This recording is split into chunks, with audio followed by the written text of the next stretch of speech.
After a turbulent day, the market's in flat.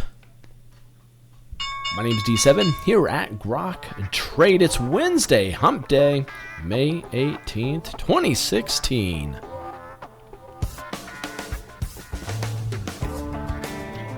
Overall, the market's in the day flat. NASDAQ, though, and small caps doing the best, up 0.5%. Banks up 3.5%. Financials up nearly 2%. So big rally in the banks and financials. Dollar flat. Crude oil down nearly 2%. Gold down about the same. Silver down 2.5%.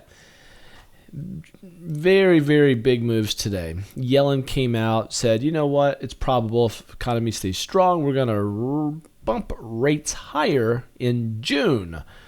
So that's going to be next month, and the market's got a little squirrely immediately after that news.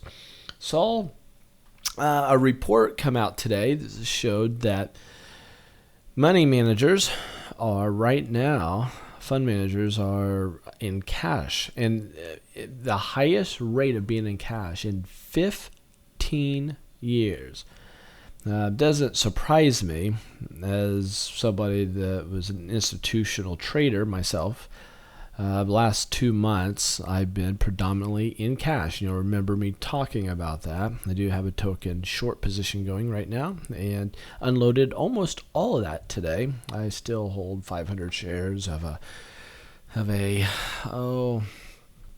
it's a inverse ETF, a bear ETF, a short ETF. You can do your research on those. It's something that we teach in our mentorship.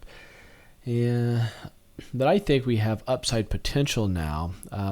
You'll see this trend line. We did get close above it after a big trading range day.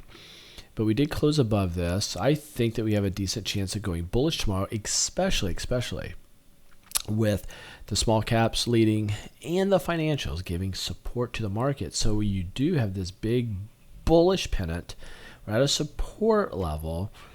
And I should have probably exited even my micro position in the markets and perhaps started adding some long positions, anticipating a bounce going in the next couple of days. But we're coming into a lot of moving averages that could act as resistance.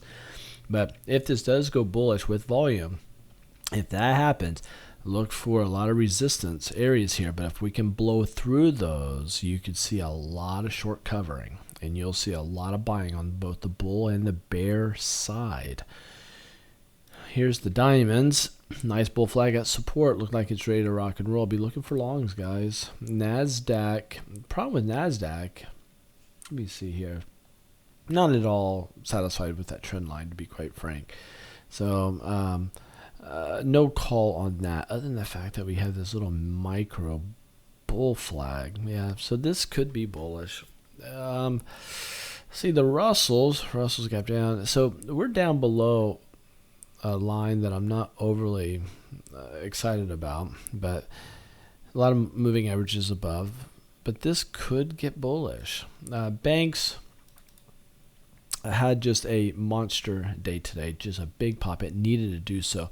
Yesterday, closing below that trend line was bad news, and it healed itself and got above all these moving averages. This is one reason why I believe that the markets should go bullish here soon. Here are the financials. This is a financial ETF. Boom, just a nice pop here, stalling at the 20-day moving average.